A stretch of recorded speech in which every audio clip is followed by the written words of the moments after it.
আগামীতেও যেন সাধ্যের মধ্যে মোবাইল ফোন ক্রয় করতে পারে। আমাদের আন্দোলনটা হচ্ছে মূলত জনগণদের জন্য, আমরা শুধু ব্যবসা করার জন্য আন্দোলন না। ৫৭% অযৌক্তিক আমাদের উপর ট্যাক্স চাপিয়ে দেওয়া হয়েছে, ওটা আমরা ন্যায্যতার ভিত্তিতে 10 থেকে 12% করলে আমরা এটা ন্যায্য হিসাবে মেনে নেব। আমাদের ব্যবসায়ীদের আন্দোলন না। একটা জিনিস বুঝতে হবে সবাইকে, মোবাইল ফোন এমন একটা ডিভাইস, এটা যারা স্টুডেন্ট, কর্মজীবী, ডাক্তার, যা আছে বাংলাদেশে যা মানুষ আছে, সবার খুব প্রয়োজনীয় একটা ডিভাইস মোবাইল ফোন। আমাদের আন্দোলনটা হচ্ছে শুধু আমাদের ব্যবসার ক্ষেত্রে না, এই আন্দোলনটা হচ্ছে বাংলাদেশের জনগণের জন্য, যেন তারা আগে যেরকম খুব স্বল্প বাজেটের, যেহেতু আমাদের দেশটা মধ্যবিত্ত আয়ের, স্বল্প বাজেটের ফোন পাইতো, তারা আগামীতেও যেন সাধ্যের মধ্যে মোবাইল ফোন ক্রয় করতে পারে। আমাদের আন্দোলনটা হচ্ছে মূলত জনগণদের জন্য, আমরা শুধু ব্যবসা করার জন্য আন্দোলন না।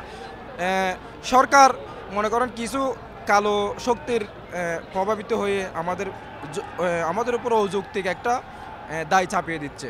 এটা শুধু আমরা ব্যবসায়ী না, ইনশাল্লাহ আমাদের সাথে দেশের প্রবাসী থেকে শুরু করে দেশের সর্বোচ্চ জনগণ আমাদের সাথে একত্রতা পোষণ করছেন। আমরা এই আন্দোলন, আমাদের দাবিগুলো যতদিন না আদায় হচ্ছে, ইনশাল্লাহ আমরা ততদিন তীব্র থেকে আরো তীব্রতর রূপ ধারণ করবে। কি বুঝলেন ভাই?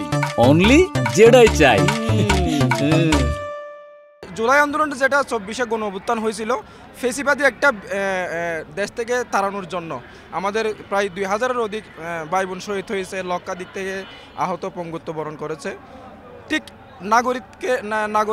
নাগরিকের অধিকার আদায়ের জন্য সাময়িক কিছু অসুবিধা হবে, তার জন্য আমরা আন্তরিকভাবে দুঃখিত। আশা করি এটা সবাই সহযোগিতামূলক দৃষ্টিতে তাকাবেন আমাদের দিকে। ৫৭% অযৌক্তিক আমাদের উপর ট্যাক্স চাপিয়ে দেওয়া হয়েছে, ওটা আমরা ন্যায্যতার ভিত্তিতে 10 থেকে 12% করলে আমরা এটা ন্যায্য হিসাবে মেনে নেব। তখন গিয়ে আমরা আমাদের আন্দোলন থামাবো কি না, তখন আমাদের সিনিয়র কর্মকর্তারা নির্দেশনা দিলে তারপরে আমরা কি রাস্তা থেকে সরব। আমাদের দাবি হচ্ছে যে অন্যান্য দেশে যেভাবে ট্যাক্স দেওয়া হয় আমরা ঠিক সেমভাবে আমরা ট্যাক্স দিতে যাচ্ছি। আর আমাদের কাছে যে অন্যায়ভাবে একটা দাবি, অন্যায় যে একটা নিয়ম চালু করছে যে আমাকে একটা ফোন চালু করতে হলে গভর্নমেন্টকে 57% ট্যাক্স দিতে হবে, এটা তো আসলে আকাশচুম্বী একটা চিন্তাভাবনা। 5% হতে পারে, 7% হতে পারে, সহনীয়। অন্যান্য উন্নত দেশগুলোতে সর্বোচ্চ দেখা যায় 10%, আর আমাদের যেটা ধর 57%, এটা অকল্পনীয়। এবং আমরা হচ্ছে তাদের কাছে জিম্মি থাকবো, একটা নতুন মোবাইল কেনা হলে কী করতে হবে, আমাকে 57% এক্সট্রা টাকা দিয়ে ওই ফোনটাকে চালু করতে হবে, কারণ এই আইমেটা অ্যাক্টিভ করতে হলে গভর্নমেন্টকে টাকা দিতে হবে।